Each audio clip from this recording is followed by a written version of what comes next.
We're in a fairly affluent area here. You don't realize we have 4 zip codes assigned to us. And just within these 4 zip codes, there's quite a few people each month that call in needing help. It's not the same people all the time. Usually what you find out is that it's people that may have things kind of balanced, where with what they normally do, they can bring in enough money to cover the rent and maybe a car payment and utilities. But anything that goes wrong, if they are on an hourly basis and for some reason their job doesn't need them as much and they get scheduled for fewer hours, they have less income, but all the bills still stay the same. and they come up short a bit, it's not a whole lot. Or if they get laid off and there's no income coming in, they're short a lot. In general, people that are in that kind of situation don't have a cushion. You're kind of encouraged to have 3 months worth of your normal bills. Well, the people we're talking to don't have 3 months worth of their expenses together. They may have a few extra dollars, but once they go through that, that's it.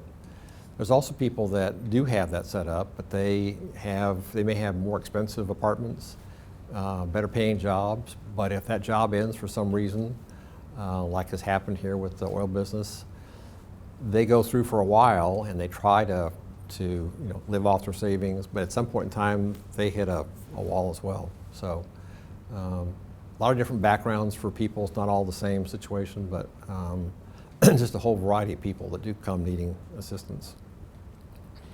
So I guess what I learned was that even though the general area is fairly well-to-do, there are clearly a lot of people. There's a lot of apartment complexes in particular that you drive by and not realize that how many people there on any given month are having an issue with making ends meet. And some people call in and this is the first time it's ever happened to them, and it's usually the hardest for them because they never had to ask anybody for help, don't know where to start looking, and they're really kind of panicky because it's they're starting to get notices from the apartment complex they're going to be evicted, and this hadn't happened to them in the past.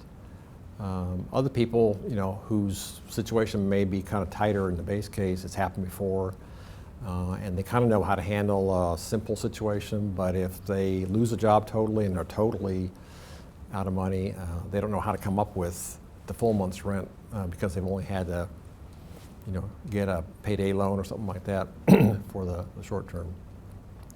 So it's been very, very instructive. A lot of the situations are fairly similar, but every week there's some brand new scenario you just haven't seen before.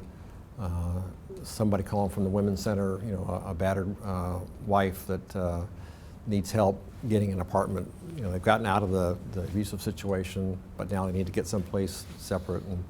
Or somebody from the medical center. We get some of the people coming from the medical center that just have been in. They've used up a lot of their funds. They're not working, and we help them to kind of get back to something normal. So it's been a whole variety of things. A lot of people you can help, and so it's been very rewarding from that standpoint.